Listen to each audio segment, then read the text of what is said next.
नहीं है। जो सच्चाई है मैं तो वही कह रही हूँ।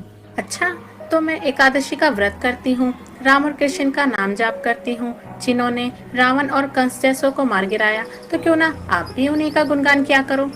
बुरा मत मानना, आप जी को शायद पता नहीं कि श्री कृष्ण और श्री राम जी तो द्वापर और त्रेता युग में आए थे।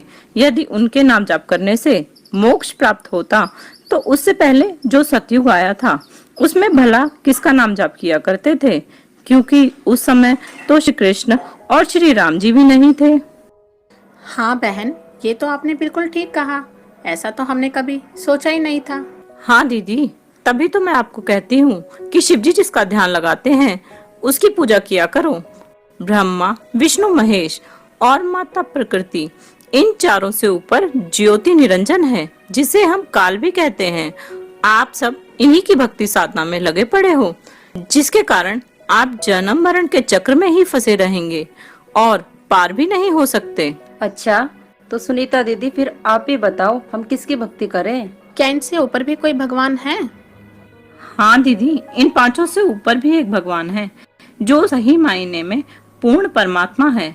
जैसा कि हम सभी को बोलते हैं, सबका मालिक एक है, तो वो यही परमात्मा है जिनका नाम कबीर है। कबीर? हाँ कबीर। और ये सिर्फ मैं ही नहीं कह, सभी धर्मों के धर्म ग्रंथ भी यही प्रमाणित करते हैं। जैसे प्रमाण के लिए ऋग्वेद मंडल नंबर 9 सूक्त 96 के मंत्र 17 में, गुरु ग्रंथ साहिब के पृष्ठ संख्या 721 पर और पवित्र कुरान शरीफ सूरत फुरकानी 25 की आयत 52 से 59 में भी उस कबीर अल्लाह का ही गुणगान किया गया है। सुनीता दीदी, आपको इन सद ग्रंथों का इतनी ज्ञान कैसे हुआ? हाँ दीदी, बताओ ना। हाँ बताती हूँ।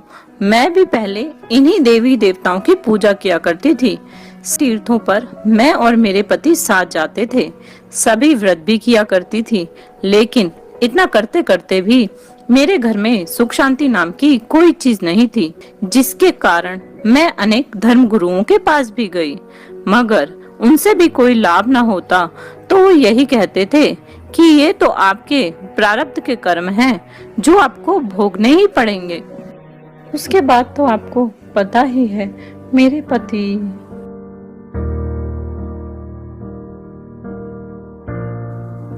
जिनकी लंबी उम्र के लिए मैंने उस दिन करवा चौथ का व्रत रखा था, लेकिन उन देवी देवताओं की मेहरबानी तो देखो, मेरे पति तो नहीं आए और उनकी लाश ही मेरे सामने आई।